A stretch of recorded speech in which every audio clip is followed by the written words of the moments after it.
Hello, everyone. Thank you for joining me live on the Writing Community Chat Show. As you may be able to tell, I'm completely on my own today. This has never happened before, and hopefully it never happens again because I'm absolutely terrified. But unfortunately for us today, Mr. Agate had a cycling accident. I told him it was too soon to take his stabilizers off, but he wasn't listening. He's okay. He's just got a mild, very, very, very mild concussion.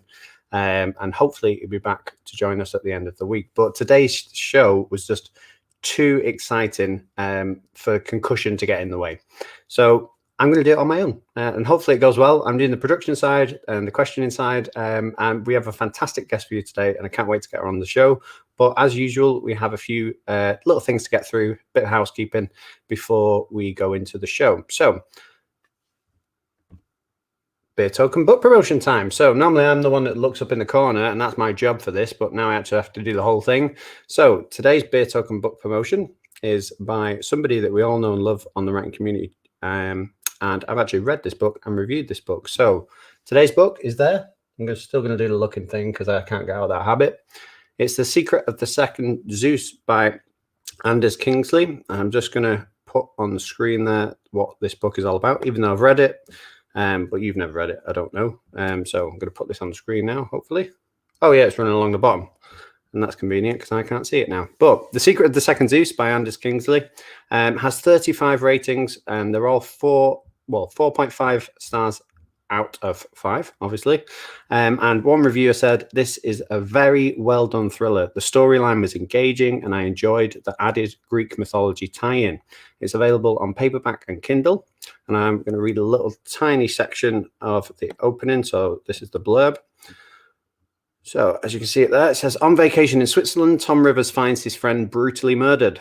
Stranded in a strange country, he soon learns of his victim's last message. Scrawled in his own blood, on the back of a group photo, a message referring to the ancient Greek myths that doesn't seem to make sense.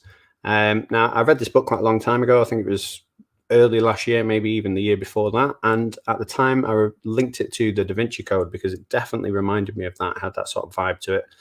And as you can see, I'm messing around with all the words now. They've gone. So yeah, if you're into your psychological thrillers and thrillers that include Greek mythology and stuff like that, and definitely check out Anders' book, which is just here. Yeah, without further ado, let's get today's guest on. And I'm sure we've got a little bit of a comment for that. Yes, today's guest. So without further ado, today's guest is the amazing Caroline Kepnes. And I'm going to hopefully add her to the screen. Yeah, there she is. Woo! I'm the best charm.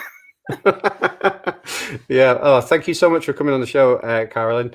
I'm so excited to speak to you about your book today. And yeah, as you can tell, I'm slightly nervous because this is live and going out to people all over the world. So I think it's great. Thank you. So what we normally do on the Writing Community Chat Show is we go into somebody's writing history and how writing came into their lives. But I kind of don't want to ask you the questions that you've been asked 1,000 times because I've watched a lot of interviews and I've seen you respond to a lot of questions as well. So I think if we start with the book and then go from there, I think that would be a good starting point. So obviously you're picking up Joe again in this third book, You Love Me. So can you tell us a little bit about it without giving us some spoilers?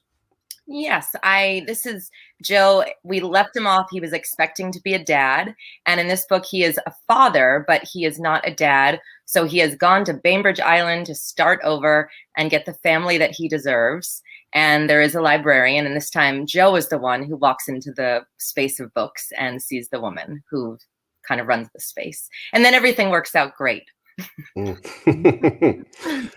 one of the things that was kind of really striking to me when I read this novel, I'm going to get rid of that today's guest thing because everyone knows that you're here now, was that Joe is really, really trying to be good in this book. Why did you want to explore that side of his personality? Well, for me, it was in part like he had that time to think about becoming a father. So he has this new part of his identity and he's gone through a hardship that we learn about in the first chapter. And I also loved him being kind of trapped by the very same system that freedom Like he knew that he had family money backing him up, getting him free. So now he sort of has to behave. And it's fun to corner him. And on top of that, to have him meet someone who he puts on a pedestal right away and who makes him want to be her equal. So the comments are absolutely on fire. I've noticed that normally I don't rule these, so I don't know what's going on. But these are just a few people showing up. So people saying hello and stuff like that. So hi everyone. There's loads of people on the chat. I won't be able to get through them all because that's incredibly rude of me, and I feel very ignorant right now. But obviously, I just want these people to know that we do acknowledge that they are there as well. So.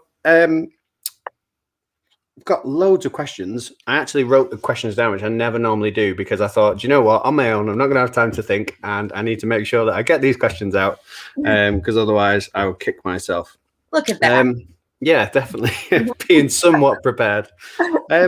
So with Joe's character then, I was thinking through literature and through history and stuff like that as to who he could remind, like who he reminds me of. And Romeo from Shakespeare really does come out quite a lot for me personally, simply because I don't know if Joe's in love with the idea of love and finding love, or the idea of being in love and that feeling of being in love. So I just wanted to know what your take was on that, and sort of what you think Joe's sort of personal search is for. I think there's a naivete there, and that's what makes it interesting to write, that he always thinks he's in love, but we can sense that he wants it so much, and he decides that it's it. So it's more of a control issue, and he doesn't want to see that, because if he sees that part of himself, then what? You know, so I like the Romeo comparison and the mixing up of the fantasy and the reality, the way he works so hard to talk himself into things. And he wants to feel a part of fate because he doesn't feel a part of society, and it's just a dangerous load for him to carry around in his head. Yeah, definitely. One of the things that I really love about all of the books is the literary recommendations and the musical recommendations that you actually put in there for the reader to sort of discover. I mean, the amount of times I've been reading it and thinking, oh, I'm just going to write that book down because Joe's recommending it, and obviously his knowledge of books is phenomenal. Obviously it stems from you, but is that something that you consciously think, do you know what, in this book I'm going to put references to these, or do they sort of come up as you're writing? They come up naturally at this point, the same way they did in the first book. And I love that feeling when one pops in and it feels like, oh, yeah, it's a moment for a book. I love that. Then there are instances like with Columbine where I read that book and it was like, oh, my God, the idea of a young girl reading this like really got to me. So that's different than the scene where he just starts in, you know, and he's giving books to her and recommending books. All of that it's natural. In the first book, that was just such a good high, you know, to suddenly see those books pop up on the page. Definitely.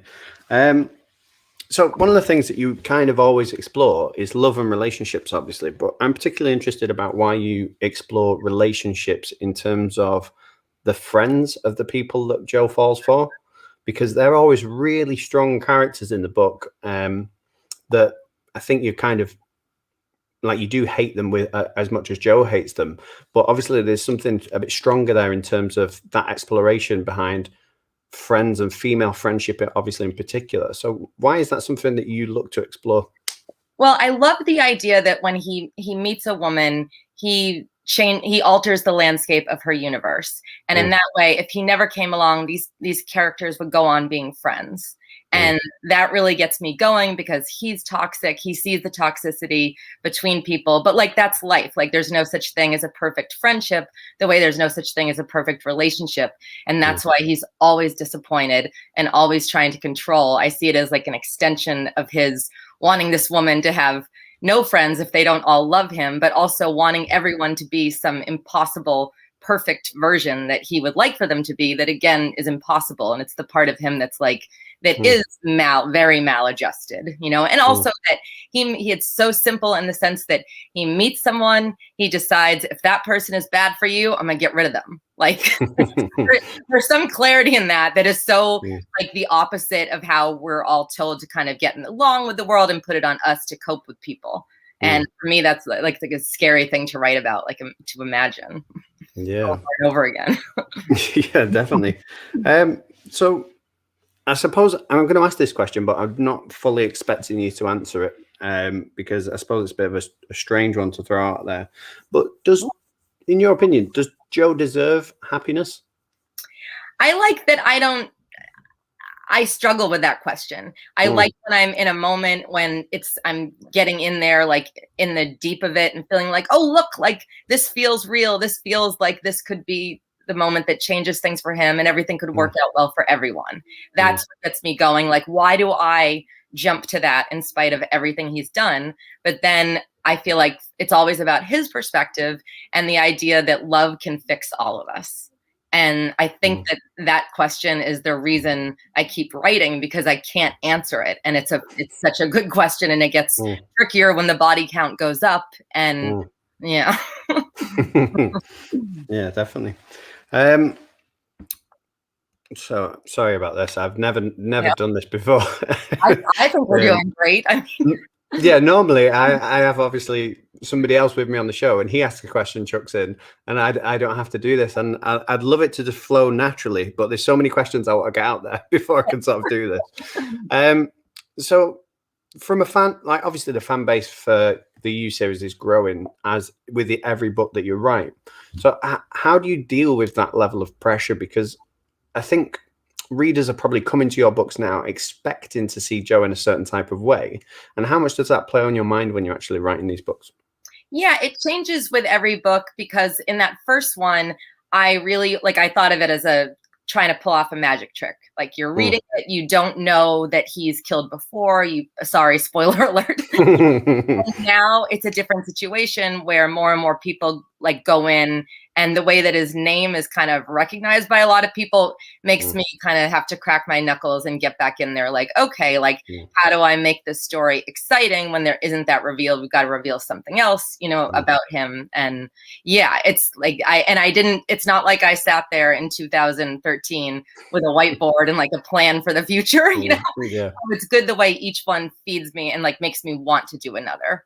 I'm just going to put some comments on as well, because I'm trying to read and listen at the same time and get them on. But Anya Pavil says he's such a well-written character, evilish, but I root for him at times. So I've got a question tied into that.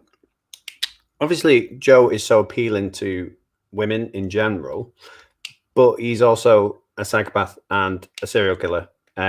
In the same vein. So why do you think that is? Why do you think this sort of morbid fascination with him and how he acts? Yeah, I mean, when the book first came out years ago, right off the bat, people had this really strong reaction like this. I love Joe. Like, why do I love him? I love to love him. And I think that when you're reading and you're in someone's head, it's very easy to slip into their skin, and it's a specific kind of love. Then you add another dimension and more people knowing about it. And I mean, I'm just going back to like all those complicated figures that I would like and think, why? I think it's on the surface, it can seem like, oh, we're loving like a terrible person. But what we love is seeing someone do terrible things and then feeling ourselves root for them in moments and see the humanity in them. I think that's like, we like that territory, especially in these times. Yeah.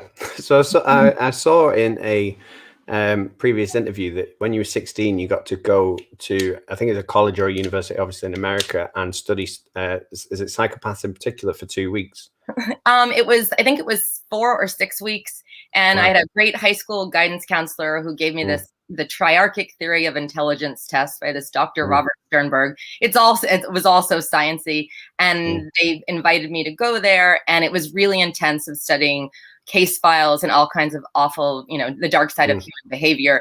And the intensity of it was part of the experiment on learning styles. Like, he had this theory that there were 3 different kinds of intelligence: creative, practical, and analytical. So put a creative person in a practical setting. And so there were a bunch of us kids there having no idea what we're doing, just reading 24 hours a day, awake all the time on Vibrant, obsessing over this stuff. And yeah, I walked away from that like, oh my God, what do I do with this? Like, just knowing that I was so happy I went, it opened up this world. And I feel like if you didn't have to take statistics in college to be a psychologist, I very well might have done that. But math. Yeah.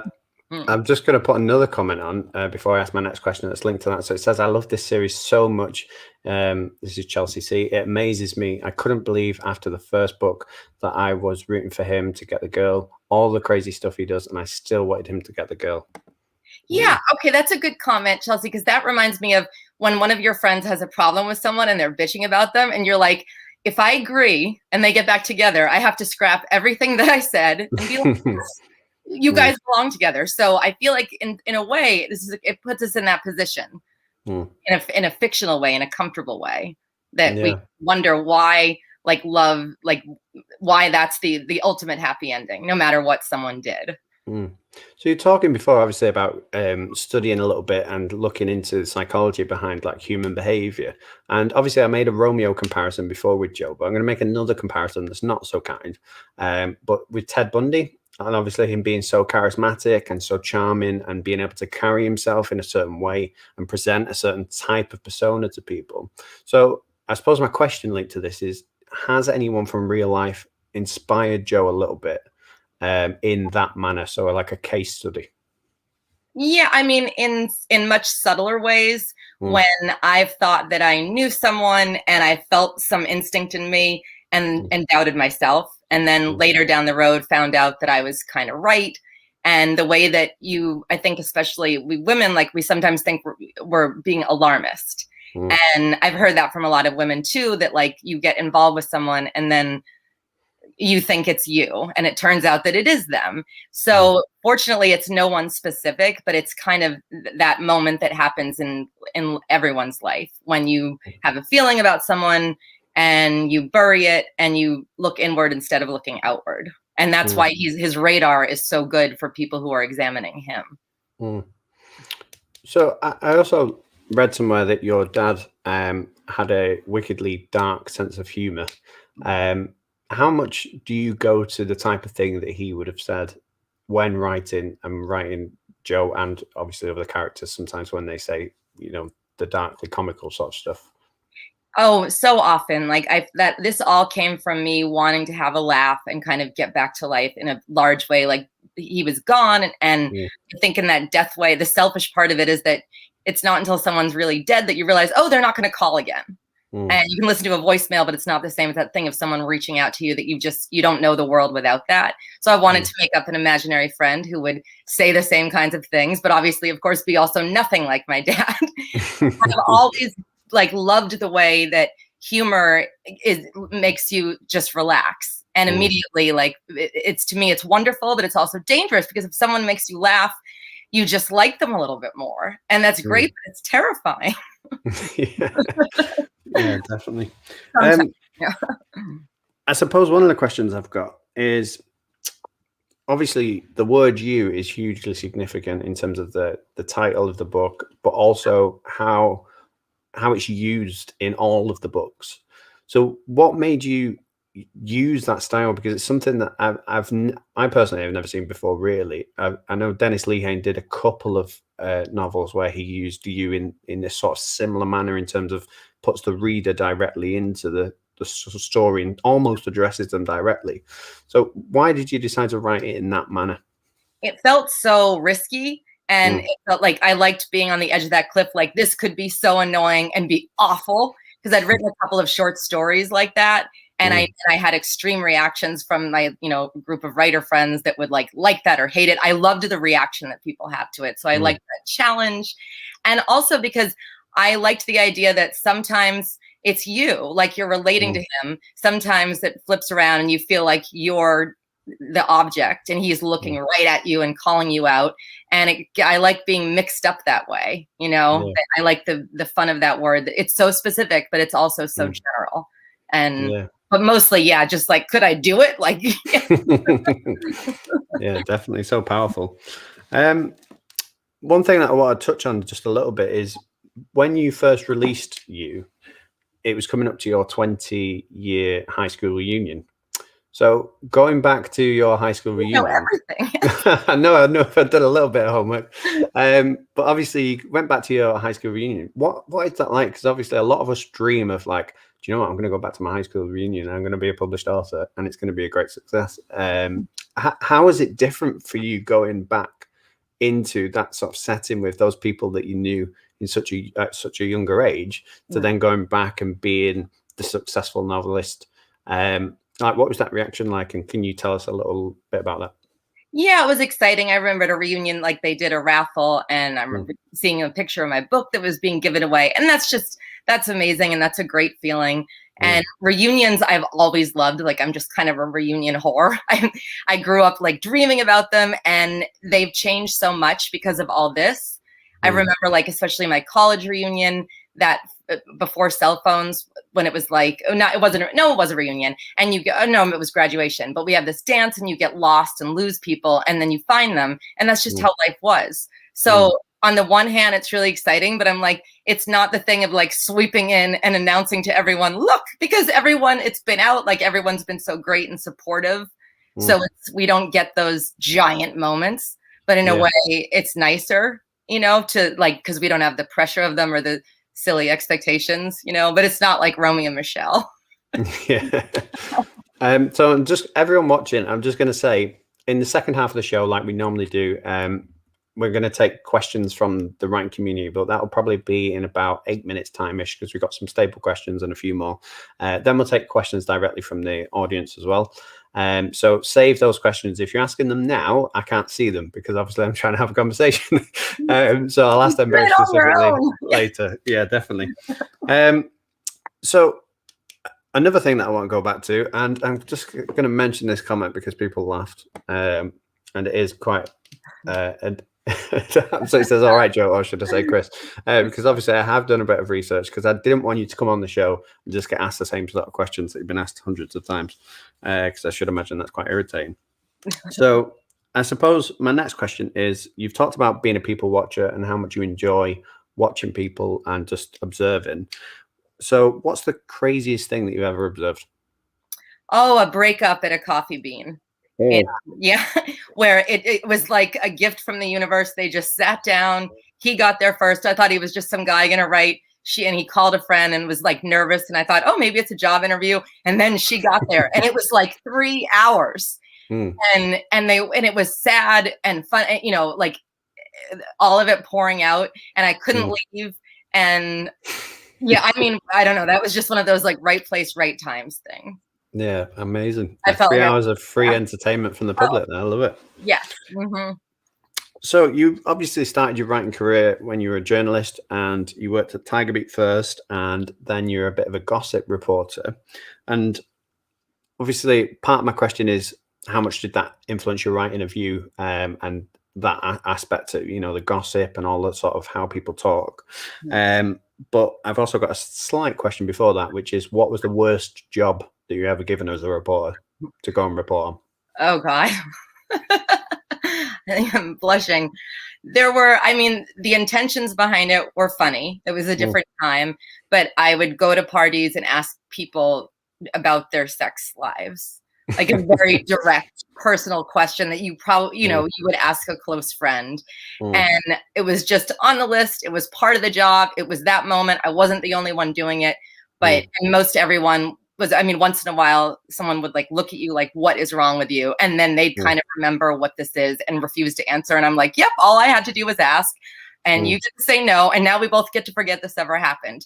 But yes, writing like fast and under deadline absolutely like affected me. Like, I've always liked to write fast, but that kind of work when you're going to a party, getting home in the middle of the night, writing it all down, it's due, like that did something for my brain, speeding it up. And I find that when I'm writing, like I want it to read like that in a funny, in a strange way. So obviously going to as a reporter and asking people about the most intimate elements of their life is quite daunting. And I'm going to make a tedious link here, because I was prepping some questions and I said to my partner, should I ask about the green pillow? And she went, the green pillow? And then she went, oh.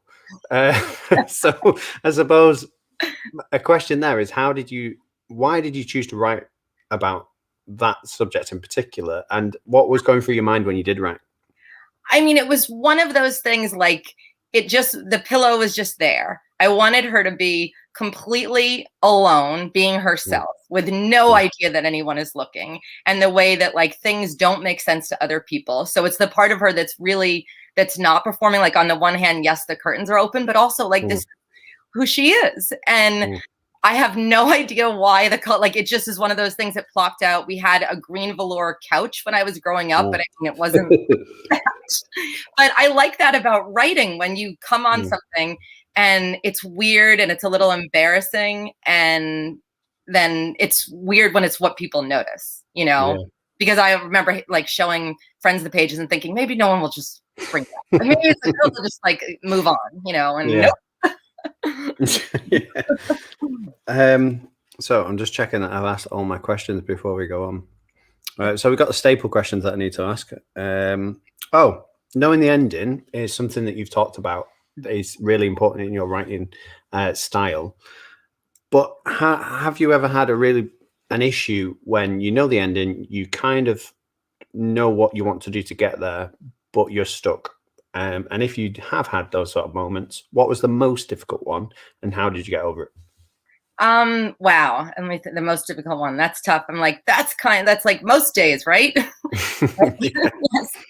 I feel like with this book, it was part of it. Like I was so excited to be back that I was kind of like, it was all him. And I kept feeling like, wait a minute, like slow down, like get her going too, you know? And because it was when you miss someone, it's like when you miss someone, you haven't seen them for a while and you just blah, blah, blah, blah, blah, blah, blah, blah. And you have to get it all out like that. And you're excited, you know, you'll settle down and you'll be talking. So it took me a bit of feeling like okay, like that diner scene where they're all together. I wanted that to be like 100 pages long. And it was hard to remember, like each one is there for their own reason, you know, and get it to tighten it. And also to have visions of things that I want, but without knowing why. Like there's something in the woods at the end of the book that I was just excited about. And it was one of those challenges, like how sometimes it's kind of like the green pillow thing. Like I get these things in my head, I throw them in the draft. I know it doesn't make sense, but something in me is like, hold on to it and figure it out. And some days you're optimistic and you think you did, and then you're wrong. And that's not how they get there. And maybe you should cut the whole thing, and you kind of cut it out and see how it works. But no, you want it back in. So yeah, it's putting these things to the test. You know, I feel like I'm being Joe to the book when it's in motion. So when the ending came to mind, then obviously without spoiling it, what was your initial reaction? Obviously you've wrote the book now, leading up to that ending, so obviously it was positive, but did it shock you in some ways?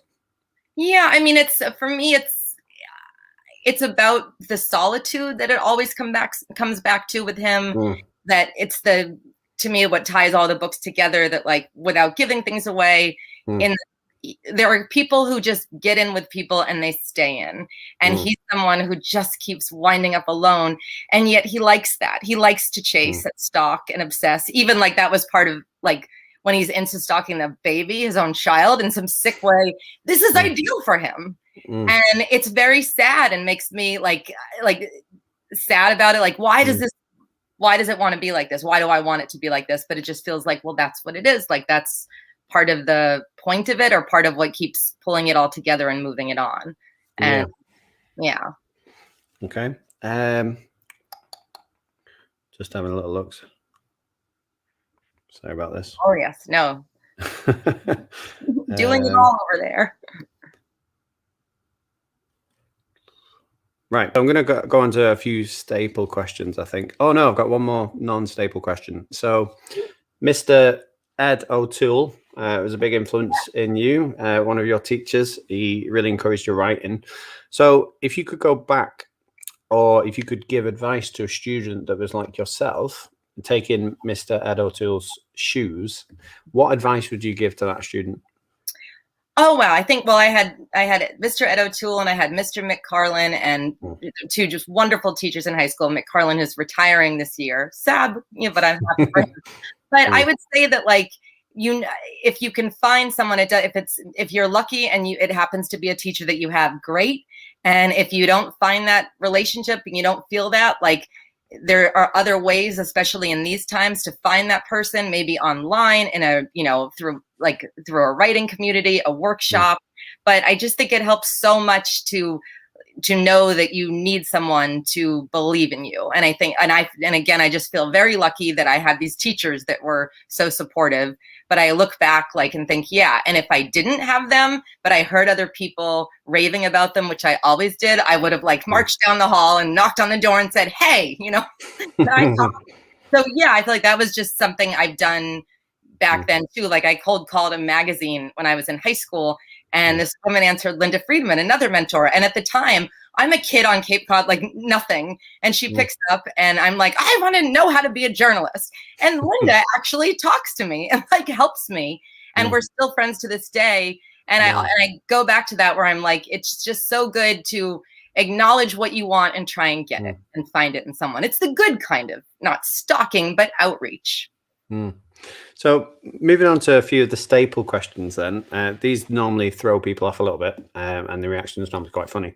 So the first question is, if you could change the ending to any novel, including your own if you wanted to revisit them, which novel would that be and why? Oh, yeah. I mean, I have... this is a good question because you're right. I hate myself for saying it, but in the sick way, like I wanted Hannibal and Clarice to, you know, be together and fix each other. I feel like a lot of my writing comes from that, you know, liking his intelligence and hating his actions and his sickness, and thinking how different intelligence and honesty are, and goodness, and how so often we mix them all up and like, no, there's someone so smart and so messed up. So yeah, I mean, Thomas Harris is a great choice there.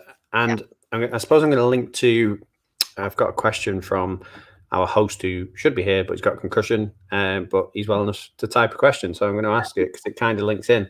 So it says, what will you write after the series ends? And will you stick with this genre or explore something else? Now, I suppose that does tie into Thomas Harris because obviously he wrote 4 books. He kind of started with Hannibal where he was.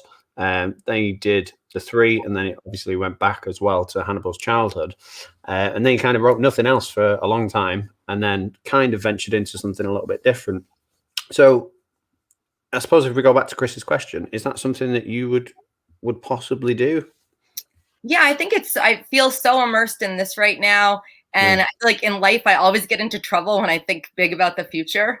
You know, it's like I know that I'll keep writing. Like I feel like I have an addictive compulsion with it, and I'm happy to be that way. So, and I have a book that I put aside to get the U-books out about a woman, and that's, you know, I don't know, it's a love story, not in the same vein of these, you know, bad things happening. So yeah, I'm excited to go back into that, and then beyond that, I'm like, oh, the fun is not knowing. And I look at things that I said a long time ago, which you've probably seen looking at interviews. And it's so funny when we start saying, well, I'm going to do this and that. And you're like, idiot, like, you didn't know. I don't know. I think that's the magic, you know?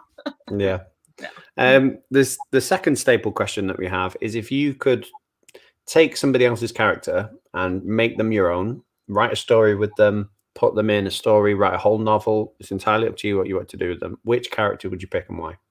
Oh God. Oh my God. I like that. These are good. Oh, wow. Oh God. Like I guess it's a little, I mean, it's someone I'm thinking about a lot lately, but I'm going to go with Annie Wilkes, because I'm been working on U4 and thinking a lot and, and what, you know, what Joe would do with her and think of him. And those two meeting would be terrifying, but also amazing at the same time. So yeah, I love that. That's a great response. What would you do if you were given permission to use Annie Wilkes in any way you wanted? What would you do with it? I think I feel like it's not me thinking this. It's like the fun of the way that like that Joe would see it as like she ultimately is coming from a place of devout love. And like there's something selfish about it. And that I think people that were drawn to that story because she's just so blunt. She's so deceitful and yet also so pure. She has that childlike purity, and that childlike purity is really scary in an adult, because we think of when you're a little kid and you don't understand that like the guy playing Superman isn't Superman, and she doesn't understand that the man writing the books has rights. And I feel like there's a mess in between that just draws me in. And I guess I like another dimension where, if like Joe knew her back in the day and knew something that she'd done and was like understanding of it. And I'm going to move on to the writing community questions in a moment, and we have a little video that we play for that, and I'm going to play that as well. But the final question that we've got, and I think you might appreciate this more than some guests that we've had on the show recently. They've all taken it well, but I've got two questions actually. This is the final one before that, penultimate question. If you could resurrect any author that is now dead, collaborate with them on a novel, on the condition that you had to then kill them, which author would you collaborate with, and how would you kill them? Oh no! I mean, I would have to do it. Yeah. Or you could let Joe do it. That might be a bit more exciting. No. Oh my God, no. Everything in me is like, no. I like death as a part of life. That is like, it's a question that always weirds me out, because when I look at a dead writer and I look at all they did and the magic of someone whose work is still impacting people, and I'm, people younger than me still reading those books, I'm like, wow, man, like you did it. Like you made the stuff that withstands the test of time. So rest in peace. I feel like that's almost why I RIP in the book a lot. Like, I don't know. I can't, I say no. Okay, fair enough. And the last question that we have, that's a staple question from the show, is again a little bit morbid, but you're on your deathbed and you're looking back at your writing career. What are you going to be happy with? What's success for you?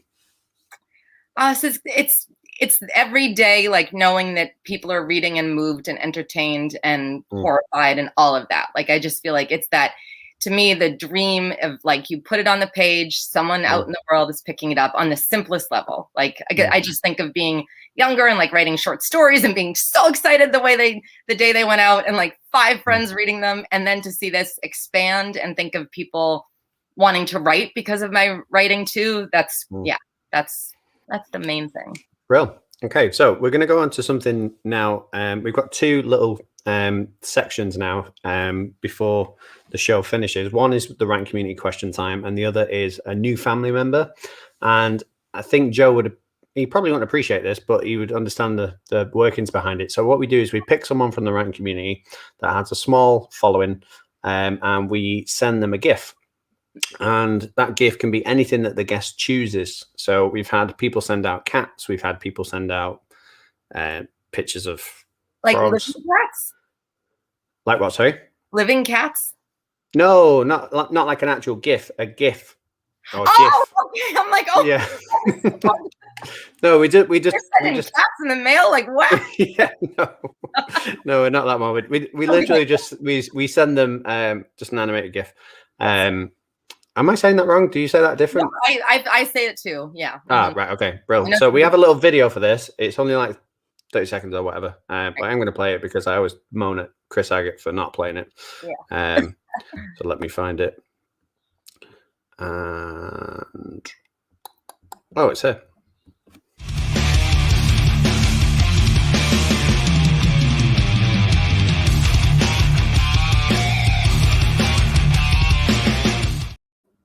So that was our lovely little video. And what I'm going to do is, because I've not prepped this and Chris didn't tell me how to prep it, I'm literally going to pick the last person who followed the show and just read it out on screen. So this person is from America in the Northwest, and I'm going to see if I can put that on the screen there. So it is LM Montes, and it's at L_MONTES 223. So she was the last person to follow the show, and we're going to send her, so everyone listening now on the chat and stuff like that, we're going to send her a GIF. So it's up to you what GIF we send. So what are we sending? Well, let's see. There's something I keep seeing because of writing about Friends, the show. That one, we all see it a lot too. I feel like it's kind of why maybe I even like had Friends on my mind when I went into the show, more so than when I went into the book, where Phoebe is jumping up and down and Rachel. Yeah, definitely. I know that one well. So yeah, that's the gift we're going to send now. So just take a time to just send it. I think it's this one. Yeah. Yeah, it's the pure, yes. The pure joy. Pure joy. Yeah. So send that, just hashtag new family member, WCCS. Year. Yeah, and give that person a little boost. So the next bit is the question time from the writing community. And we also have a little video for that too. So here it is.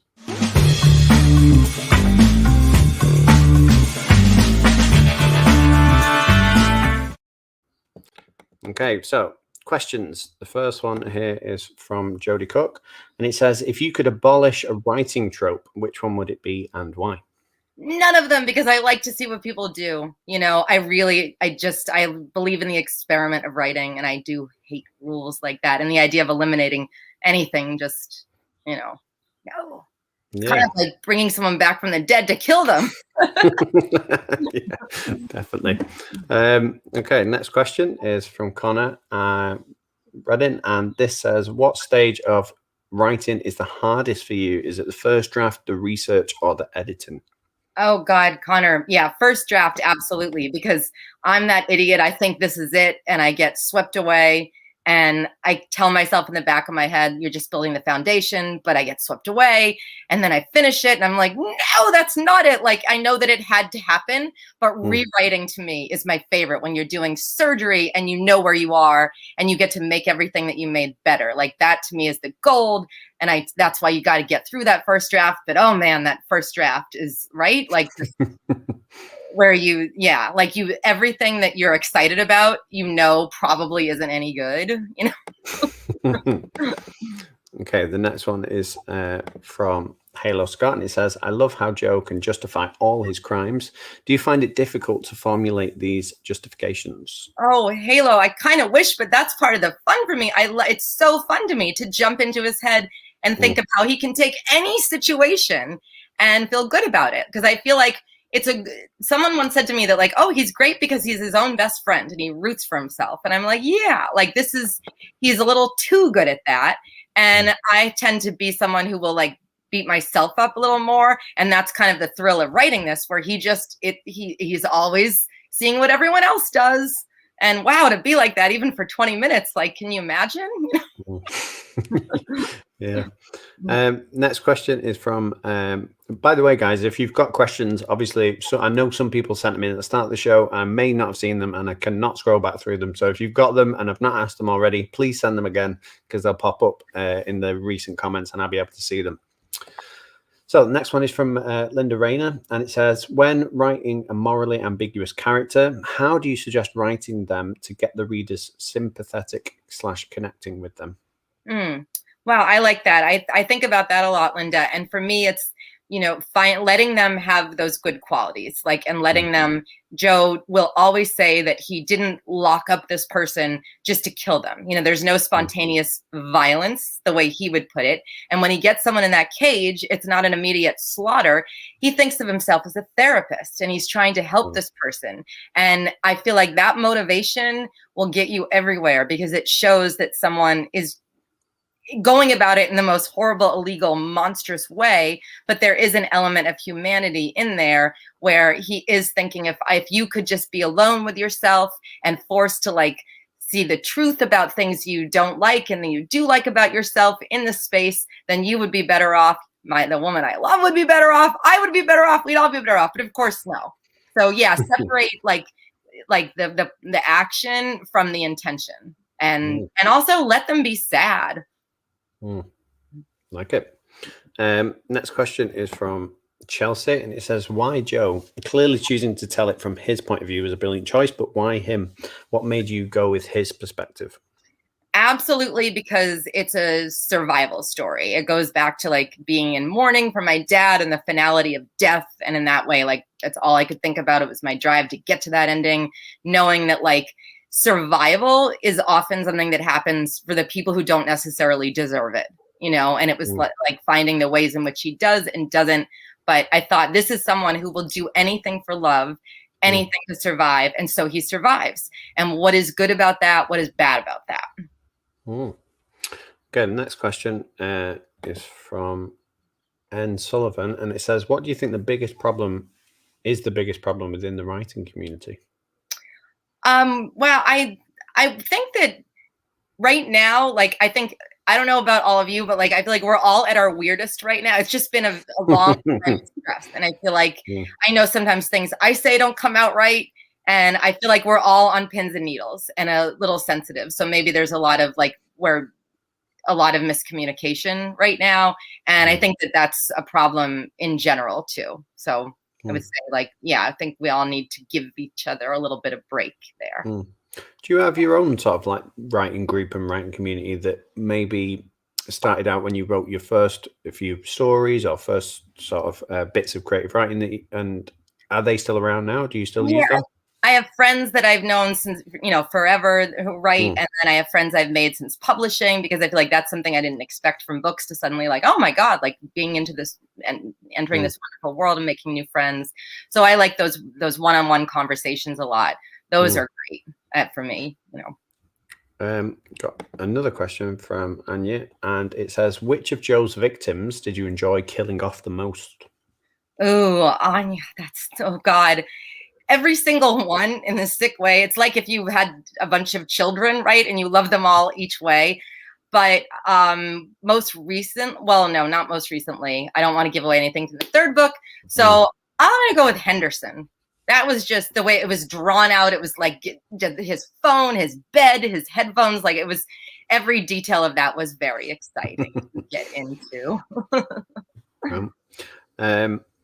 Next question is from Life, and it is this an appropriate time to ask what is the worst thing, I think that's supposed to be, you've had your characters do, especially Joe? Oh, I would go with just the invasion of the privacy that, and I feel like that was part of it going in, the way that whatever you do can become a habit that you do even when you know it's bad, so you get better at excusing it.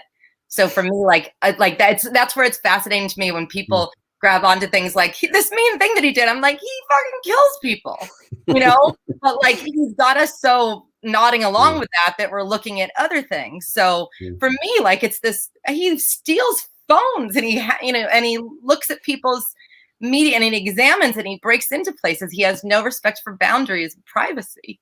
And I feel like, yeah, that's the twin crime along with the murder. Definitely. Halo's got another question. That's a brilliant question. What inspired you to have Joe weaponize social media for his own gain? Because I've always had, I feel like it's the most common thing in the world. Like, it feels even almost generic when you say you've read those interviews, and I'm like, yeah, I've said this too much. We all know it. It's true. It's like anything. It's good and it's bad. And I feel like for me, like, because he's kind of like social media. Like, it's great in theory. It's a nice way to connect, but it's also potentially scary. And you don't know who's out there looking. And I had this mixed up relationship with it where I was just really resistant to it. It was also really weird to lose my dad and then be on Facebook, not only like being a part of it, but seeing other people just, life going on. And I'm like, what does that do? Like, it's just all, we could go on about this forever. I feel like all of us, but it just felt like, yeah, this is his weapon. Like, what a great weapon, because we're all using it and we all play with it. There are so many fingerprints on it that in that old school crime way, you can't wipe it for prints. We're all there. Almost all. It's another really good question, I think. This is from Rebecca Garrett, and it says, would you ever want to write from one of Joe's victims' points of view? And if so, who would you pick? Yes, I do think about that a lot. It's one of those questions I hear from people, and I want the Peach book. I want, can we get the next book? I'm like, yes, just give me 10 lives and I'll get all of them, because I spend so much time like thinking about them off camera, like off the page. And it's all built up, and I have pages and pages that I've written of, like, especially with this book, with love, with what she went through in between. And I'm like, yeah, so maybe right now, maybe love.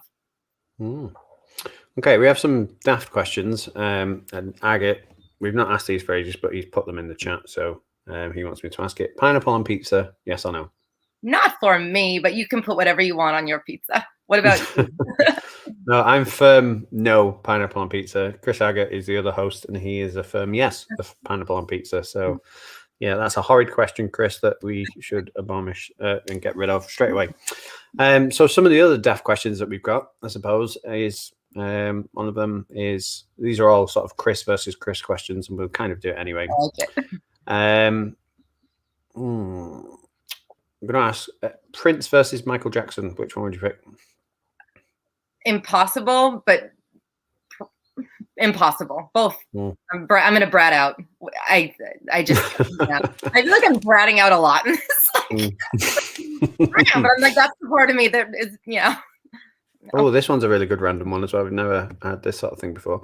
Random. If you could give Joe a magic power of some kind, what would it be?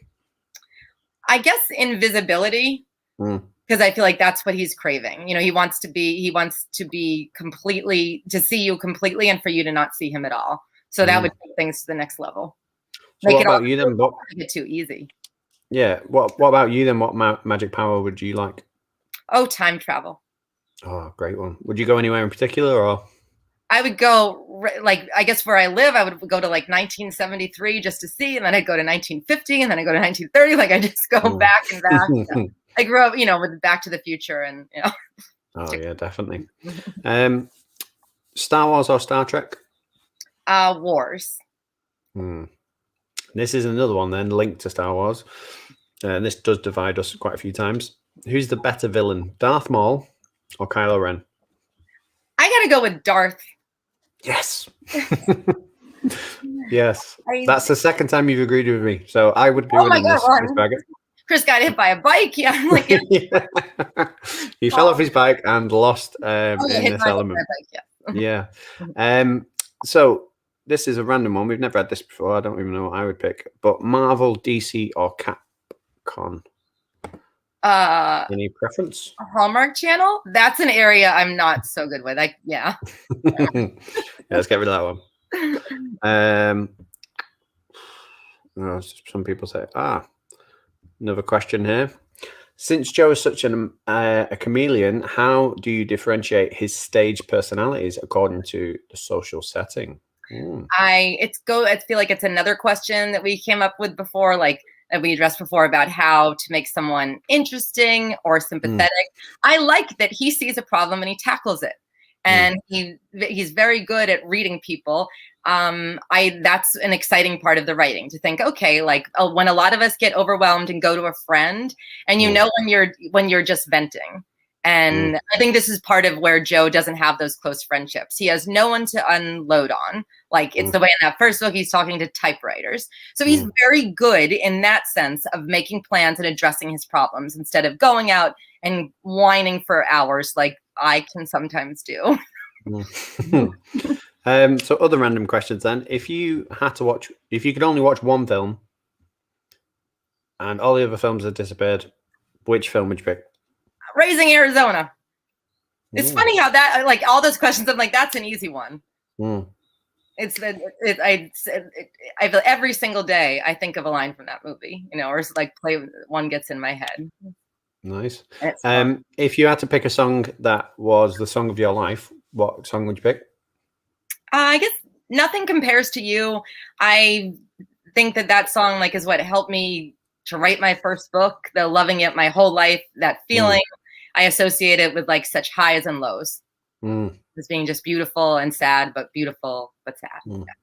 As someone then that has obviously written for a long time, and writing's been involved in their life, and obviously music with references in all of your books, have you ever written any songs or anything like that? Something that you would, maybe just lyrics wise? I don't know how good your musical instrument skills are, but oh, okay. So I can't sing, and when I was little, I wanted to be a dancer, or singer, all of that. And I remember in chorus, the teacher was like, "Can you just not sing?" I'm like, "No, like I can't at all." So of course I romanticize all of it and wish that I could, and I've tried, and you know, I'm tone deaf and all of it. But writing the lyrics for this book was embarrassing and fun and challenging, and like, you know, that awful writing thing where you're like, you want everyone to see it, you want no one to see it, and you're trying. I'm, especially in this case, I'm like, well, it's not my lyrics, it's me imagining what he would write, but in the back of my head, I'm like, that's a cop out. They're coming out of your brain. Nice try. Like,